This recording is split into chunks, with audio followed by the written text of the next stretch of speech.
खबर, जहां प्रधानमंत्री मोदी 21 अप्रैल को लाल किले से देश को संबोधित करेंगे। गुरु तेग बहादुर के 400वें प्रकाश पर्व के मौके पर संबोधन होगा। 21 अप्रैल के कार्यक्रम का उद्घाटन प्रधानमंत्री मोदी करेंगे। प्रधानमंत्री एक स्मारक सिक्का और एक डाक टिकट भी जारी करेंगे। गृह मंत्री अमित शाह भी इस दौरान मौजूद रहेंगे। 20 अप्रैल को कार्यक्रम का उद्घाटन शाह करेंगे, यानी कि कार्यक्रम का जो उद्घाटन है वो कल ही हो जाएगा। लाइट एंड साउंड शो और बच्चों द्वारा आयोजित कीर्तन इसमें शामिल होगा। कार्यक्रम में शबद कीर्तन में 400 रागियों की भागीदारी देखी जाएगी। एक रागी एक संगीतकार है जो श्री गुरु ग्रंथ साहिब में निर्धारित विभिन्न रागों में भजन यानी कि शबद बजाता है। और अविनाश तिवारी हमारे संवाददाता ज्यादा जानकारी के साथ हमारे साथ जुड़ गए हैं। अविनाश, 21 अप्रैल को प्रधानमंत्री का संबोधन, उससे पहले 20 अप्रैल को यानी कि कल गृह मंत्री की ओर से उद्घाटन किया जाएगा। पूरे कार्यक्रम के बारे में जानकारी दें।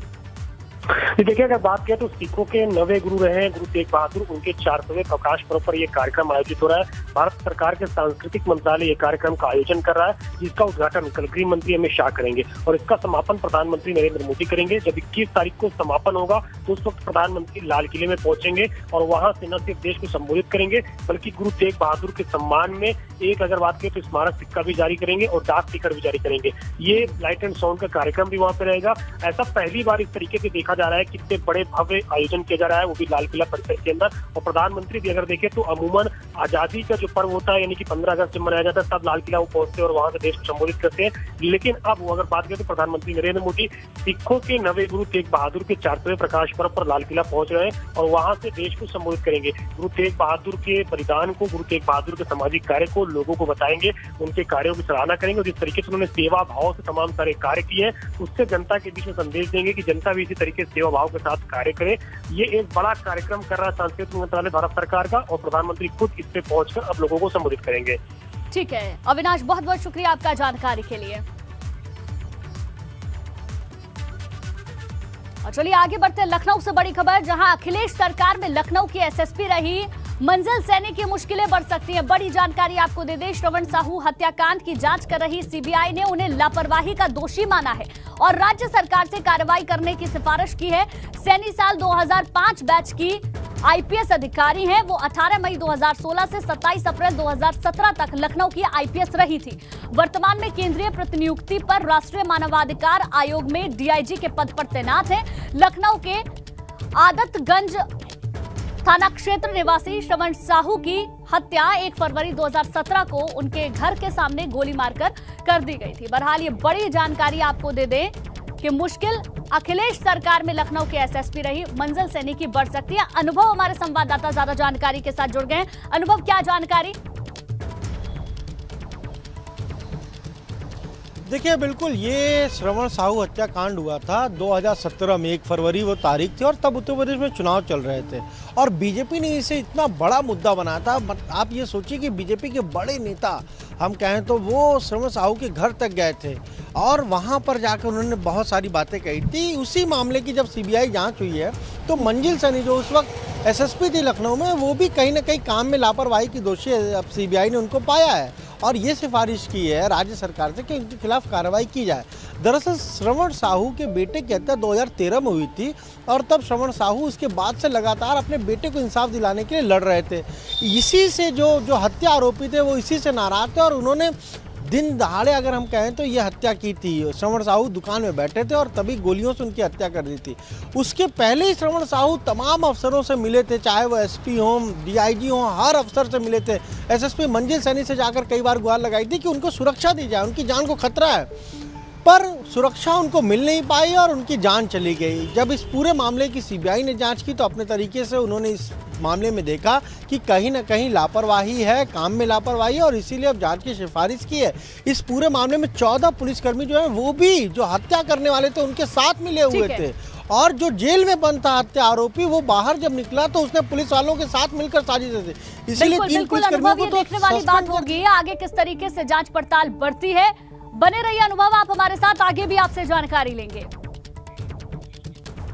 और चलिए अब बात आज होने वाली कैबिनेट बैठक की। आज सुबह 11 बजे लोक भवन में कैबिनेट की बैठक होने वाली है। खबर है कि कैबिनेट की बैठक में कई बड़े फैसले लिए जा सकते हैं।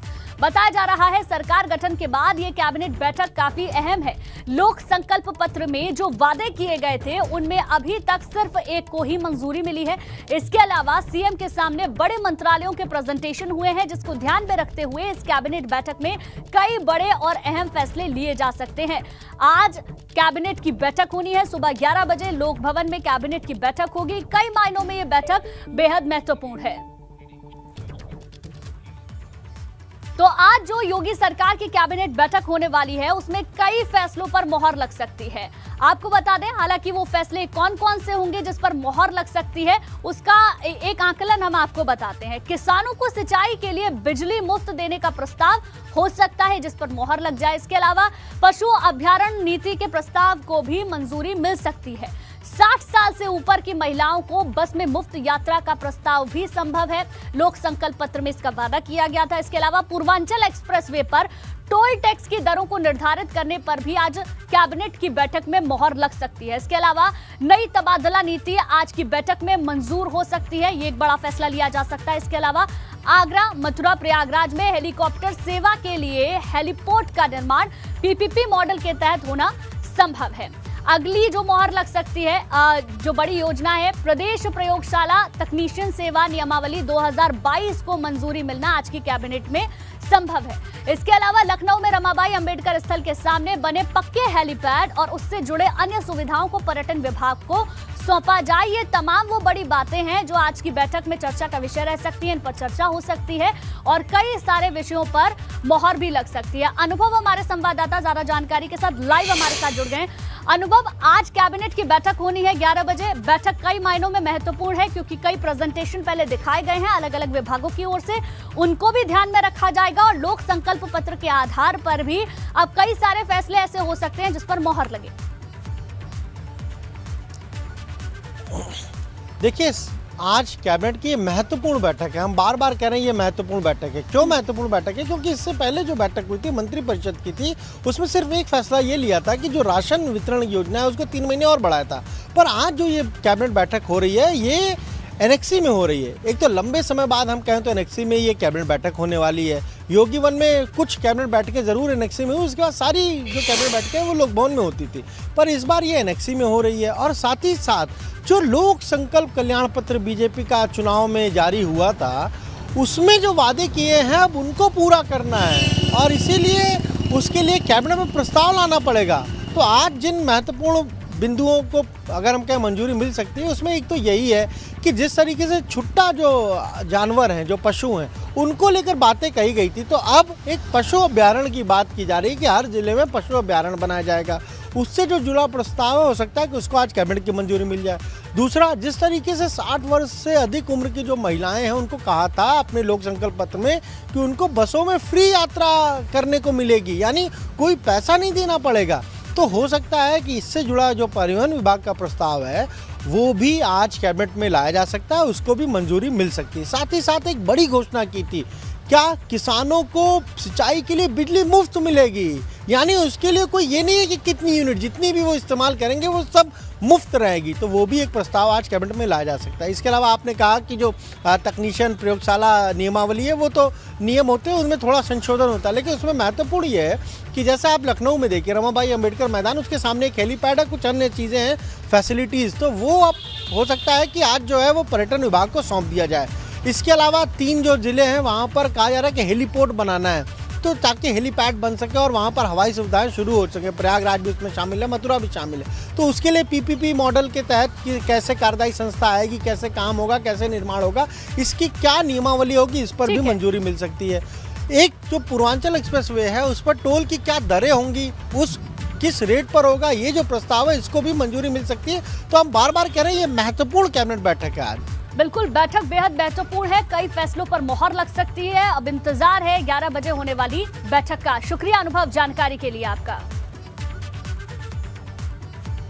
चलिए आगे बढ़ते हैं। कानून व्यवस्था कायम रखने को लेकर योगी आदित्यनाथ सख्त हैं। सीएम योगी ने कल देर रात वीडियो कॉन्फ्रेंसिंग के जरिए अधिकारियों के साथ बैठक की। बैठक में सीएम योगी ने कानून व्यवस्था की समीक्षा की, साथ ही अधिकारियों को निर्देश दिए कि किसी भी तरह की लापरवाही नहीं बरती जानी चाहिए।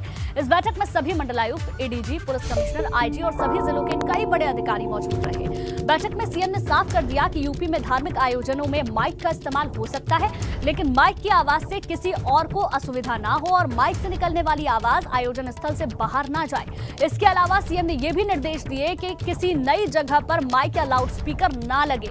साथ ही शोभा यात्रा और जुलूस बिना प्रशासनिक परमिशन के नहीं निकाले जाएं। खास बात यह है कि सामाजिक सौहार्द बना रहेगा, इसके लिए आयोजकों को शपथ पत्र भी देना पड़ेगा।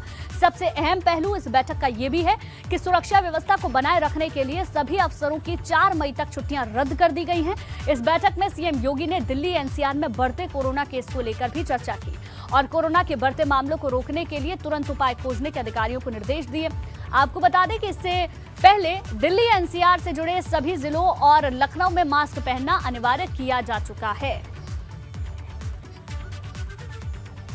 और चलिए अब बात अगली अहम खबर की करेंगे। काशी विश्वनाथ मंदिर और ज्ञानवादी मस्जिद विवाद के मामले में आज कमिश्नर अजय मिश्र मंदिर मस्जिद परिसर की वीडियोग्राफी करेंगे और कल यानी कि 20 अप्रैल को कोर्ट में रिपोर्ट सौंपेंगे। आपको बता दें कि बीते शुक्रवार को सिविल जज सीनियर डिवीजन वाराणसी ने इस मामले में कमिश्नर नियुक्त करने का आदेश दिया था, जिसके बाद अब आज कमिश्नर अजय मिश्र काशी विश्वनाथ मंदिर और ज्ञानवापी मस्जिद परिसर का जायजा लेंगे और इस दौरान परिसर की वीडियोग्राफी की जाएगी।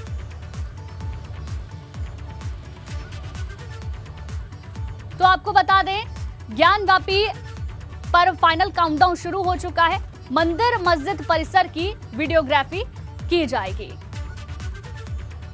आपको बता दें आज कमिश्नर अजय मिश्र काशी विश्वनाथ मंदिर और ज्ञानवापी मस्जिद परिसर का जायजा लेंगे और इस दौरान परिसर की वीडियोग्राफी करेंगे।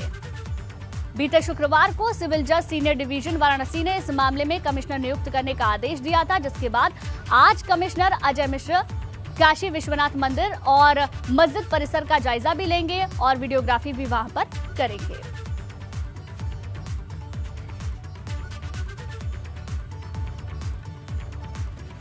चलिए आगे बढ़ते हैं मथुरा से बड़ी खबर, जहां श्री कृष्ण जन्मभूमि विवाद से जुड़ी यह खबर है। आज मथुरा कोर्ट में श्री कृष्ण जन्मभूमि विवाद पर सुनवाई होनी है। आज महेंद्र प्रताप सिंह के विवाद पर पूरे मामले में सुनवाई होगी। शाही ईदगाह मस्जिद में नमाज पर रोक की मांग पर सुनवाई होनी है। विवादित स्थल पर एक्सपर्ट की टीम से सर्वे की भी मांग की गई है। दरअसल आज अधिवक्ता महेंद्र प्रताप सिंह के वाद पर मथुरा कोर्ट में सुनवाई होनी है। बाकी वादों पर भी कोर्ट में सुनवाई लगातार चल रही है।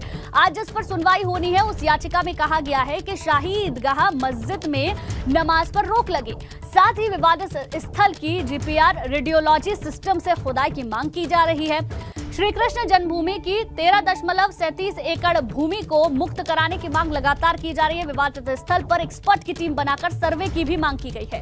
हिंदू स्थापत्य कला के सबूतों को मिटाने का मुस्लिम पक्ष पर आरोप लगा है। 1968 में श्री कृष्ण जन्मभूमि सेवा संस्थान और शाही ईदगाह मस्जिद समझौता को गलत बताया गया था और आज इस पूरे मामले को लेकर अब सुनवाई होनी है।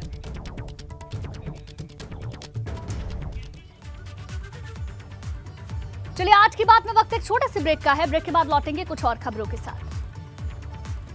Coming up, presented by Eco Plus Cement and Steel, लगाइए खुशियों को घर लाइए।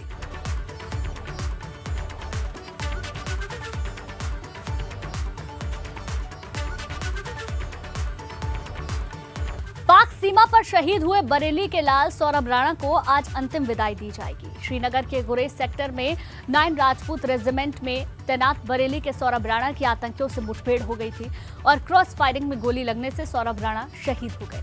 आपको बता दें सौरभ राणा की शहादत की खबर सुनकर उनके परिवार में कोहराम मच गया। उनके परिजनों के अलावा पत्नी का रो रो कर बुरा हाल है। शहीद सौरभ का पार्थिव शरीर कल रात 9 बजे एयर एम्बुलेंस से श्रीनगर से दिल्ली पहुंचा। वहां से सड़क मार्ग से पार्थिव शरीर बरेली लाया गया और आज शहीद सौरभ को अंतिम विदाई दी जानी है।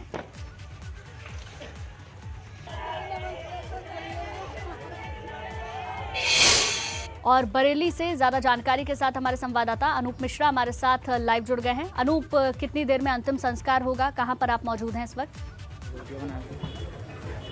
देखिए, शहीद सौरभ राणा का पार्थिव शरीर शमशान भूमि पर पहुंच चुका है और अंतिम संस्कार जो अंतिम विदाई का समय है वो शुरू हो चुका है। अंतिम संस्कार की जो प्रक्रिया होती है वो शुरू हो चुकी है। हज़ारों की संख्या में यहाँ पर लोग मौजूद हैं। जन सैलाब उमड़ पड़ा है और भारत माता की जय, वंदे मातरम और सौरभ राणा अमर रहे के नारे लगाए जा रहे हैं। देख सकते हैं काफ़ी जन सैलाब। मैं कैमरामैन से कहूँगा वो दिखाएं कि बड़ी संख्या में शमशान भूमि पर यहाँ पर लोग यहाँ पर मौजूद हैं। पूरा बरेली यहाँ पर मौजूद है। बरेली के तमाम जनप्रतिनिधि मौजूद हैं, सेना के जवान मौजूद हैं, आला अधिकारी मौजूद हैं, पुलिस प्रशासन के आला अधिकारी मौजूद हैं और सौरभ राणा के परिवार के जो लोग हैं वो भी यहाँ पर मौजूद हैं। दरअसल सौरभ राणा पाक सीमा पर गोलीबारी के दौरान शहीद हो गए थे, जिसके बाद उनका शव जो है, पार्थिव शरीर जो है वो बरेली पहुंचा है और बरेली के शमशान भूमि पर अंतिम संस्कार किया जा रहा है। जो अंतिम संस्कार की प्रक्रिया होती है वो इस समय चल रही है। भारत माता की जय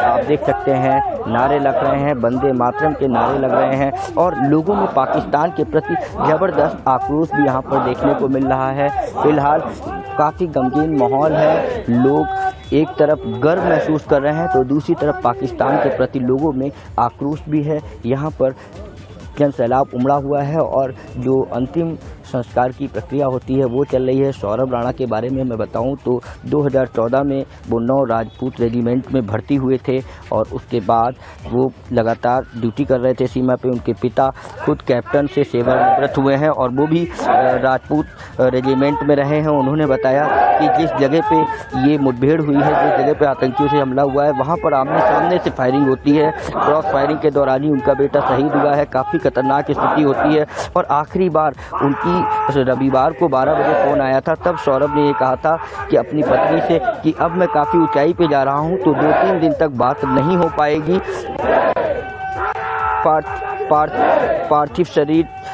पार्थिव शरीर है वो यहाँ पहुँचा हुआ है और अंतिम बार जब सौरभ की अपनी पत्नी से बात हुई थी रविवार को 12 बजे तो उन्होंने कहा था कि अब मैं काफ़ी ऊंचाई पर जा रहा हूँ, 2-3 दिन तक बात नहीं हो पाएगी। जिसके बाद फिर 2 बजे फ़ोन आता है रविवार को कि जो सौरभ राणा हैं वो शहीद हो गए हैं और उसके बाद अब उनका पार्थिव शरीर बरेली के शमशान भूमि, ये संजय नगर शमशान भूमि है, यहाँ पर पहुँच चुका है। यहाँ पर सेना द्वारा उनको सम्मान दिया जा रहा है। राजकीय सम्मान के साथ में उनका अंतिम संस्कार किया जा रहा है। अंतिम विदाई दी जा रही है। अंतिम बेला का जो समय है वो यहाँ पर है और बड़ी संख्या में यहाँ पर लोग मौजूद हैं। तो फिलहाल मैं कैमरामैन से कहूँगा वो यहाँ के बारे में दिखाएँ। लोग काफ़ी यहाँ पर मौजूद हैं, बड़ी संख्या में यहाँ पर लोग आए हुए हैं और अंतिम विदाई चल रही है। फ़िलहाल जो हिंदू रीति रिवाज के अनुसार जो मंत्रोच्चार होता है, जो प्रक्रिया होती है, उसको पूरा किया जा रहा है और इसके बाद अब अंतिम संस्कार का जो समय, अंतिम विदाई का समय है वो आ गया है। उनके सौरभ के 2 बेटे हैं, एक 8 साल का बेटा और एक 3 साल का बेटा है। बताया जाता है कि बेटे से ही अंतिम संस्कार करवाया जाएगा। देखिए मैं नज़ारा दिखवाऊँगा जो सामने का है। पार्थिव शरीर यहाँ पहुँच। ठीक है, देखिए हम अनूप हमारे संवाददाता लगातार हमें वो तस्वीरें दिखा रहे थे। पूरे राजकीय सम्मान के साथ विदाई दी जा रही है सौरभ को और न सिर्फ बरेली बल्कि पूरा देश उनकी शहादत को आज सलाम कर रहा है।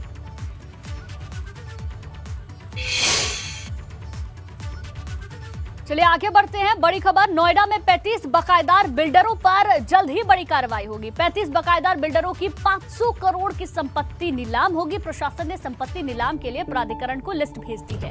35 बकायेदार बिल्डरों में से कुछ NCLT चले गए हैं। ये बड़ी जानकारी आपको दे दें। नोएडा में 35 बकायेदार बिल्डरों पर जल्द ही बड़ी कार्रवाई हो रही है। 35 बकायेदार बिल्डरों की 500 करोड़ की संपत्ति नीलाम होगी। प्रशासन ने संपत्ति नीलाम के लिए प्राधिकरण को एक लिस्ट भेज दी है जिसमें 35 बकायेदारों के नाम शामिल हैं और अब इन 35 बिल्डरों पर जल्द ही बड़ी कार्रवाई होनी है। बताया जा रहा है करीब 500 करोड़ की संपत्ति है जो नीलाम होगी। आगे बढ़ते हैं। इस साल केंद्रीय प्रतिनियुक्ति से वापस यूपी लौटेंगे 6 IPS अफसर। SP से लेकर ADG रैंक तक के अधिकारी इसमें शामिल होंगे। जिन अधिकारियों का केंद्रीय प्रतिनियुक्ति की अवधि पूरी हो रही है उनमें राजीव रंजन वर्मा है, आनंद स्वरूप, प्रकाश डी, इसके अलावा अमुथा अशोक जैन, अजय कुमार मिश्रा, हैप्पी गुप्तन, नेहा पांडे और गौरव सिंह का नाम इसमें शामिल है। तो ये तमाम वो नाम हैं जो इस सूची में शामिल है। वहीं इसी बीच देवरिया से एक बड़ी और दुखद खबर आ रही है। गौरी बाजार थाना क्षेत्र में बड़ा सड़क हादसा हुआ है जिसमें 6 लोगों की जान चली गई है, जबकि कई लोग गंभीर रूप से घायल हो गए हैं। बताया जा रहा है कि एक बस और बोलेरो की जोरदार टक्कर से यह हादसा हुआ। बोलेरो सवार कुशीनगर जिले के तिलक समारोह में शामिल होकर वापस लौट रहा था। इसी दौरान गौरी बाजार थाना क्षेत्र के इंदुपुर गांव के पास हादसा हुआ और 6 लोगों की जान चली गई। कई लोग गंभीर घायल भी बताए जा रहे हैं, जिन्हें अस्पताल में भर्ती करा दिया गया है। आगे बढ़ते हैं। यूपी में पहली रैपिड रेल से जुड़ा बड़ा अपडेट मिल रहा है। गुजरात के सावली स्थित प्लांट में तैयार हो रहा है rail set. Delhi Ghaziabad Meerut route पर 30 ट्रेनें दौड़ेंगी। दिल्ली गाजियाबाद मेरठ तक प्रस्तावित रैपिड रेल कॉरिडोर में 30 ट्रेनें दौड़ेंगी। साहिबाबाद से दुहाई तक 17 किलोमीटर लंबे प्राथमिकता वाले खंड में शुरुआत में 13 ट्रेनों का संचालन होगा। मार्च 2023 में शुरू होने वाले पहले खंड के लिए दुहाई डिपो में एक साथ 13 ट्रेनों को खड़ा करने की व्यवस्था की गई है। दूसरी ओर मेरठ के मोदीपुरम में बन रहे डिपो में 17 ट्रेनों को खड़ा करने के लिए यार्ड का निर्माण तेज गति से लगातार जारी है।